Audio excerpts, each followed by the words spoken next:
இயேசுவுக்கே புகழ். இயேசுவில் பிரியமானவர்களே, இன்று நம் ஆண்டவர் எபிரேயர் 3 அதிகாரம் 4 வசனத்தினூடாக இவ்வாறு நம்மோடு பேசுகின்றார். ஒவ்வொரு வீட்டையும் கட்டியெழுப்ப ஒருவர் இருப்பது போல எல்லாவற்றையும் கட்டி எழுப்புகிறவர் ஒருவர் இருக்கிறார், அவர் கடவுளே. ஒரு வீட்டை கட்டி எழுப்புகிறவருக்கு அவ்வீட்டை விட அதிக மதிப்புண்டு. அதுபோல இயேசுவும் மோசையை விட அதிக மேன்மை பெற தகுதியுடையவராயிருக்கிறார். இந்த வார்த்தையை ஆழமாக விளங்கிக் கொள்ள வேண்டி ஆண்டவர் இன்று நமக்கு கொடுத்திருக்கிறார்.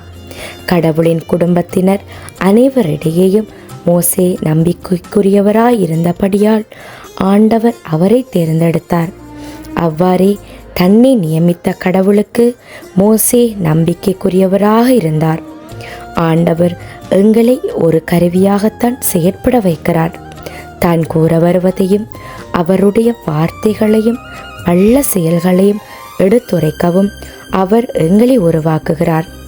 எங்களுடைய மனக்கோட்டையை ஆண்டவருக்காக நாம் கட்டி எழுப்ப வேண்டும். எங்களுடைய சிந்தனைகளும் செயல்களும் நேர்மையாக இருக்கிறது என்றால் அதற்கு காரணம் எங்களிலும் பெரியவர் மேலிருந்து எங்களை செயற்படுத்துகிறார். எல்லாவற்றுக்கும் மேலாக இருந்து ஆண்டவர் எங்களை செயற்படுத்துகிறவராய் இருக்கிறபடியால் எப்போதும் அவரை குறித்த செய்தியை பிறரும் அறிந்திட, ஆண்டவர் வழி அவர்கள் நடந்திட நாம் அவரின் தூதுவர்களாக செயற்பட வேண்டும். எல்லாவற்றையும் ஆண்டவரிடம் ஒப்படைங்க. எங்களை பார்க்கிலும் அவர் அனைத்தையும் சிறப்பானதாக செய்வார். ஏனெனில் ஒவ்வொரு வீட்டையும் கட்டி எழுப்ப ஒருவர் இருப்பது போல எங்களை குறித்த எல்லாவற்றையும் கட்டி எழுப்புகிறவராய் நம் ஆண்டவர் இருக்கிறார். ஆமேன்.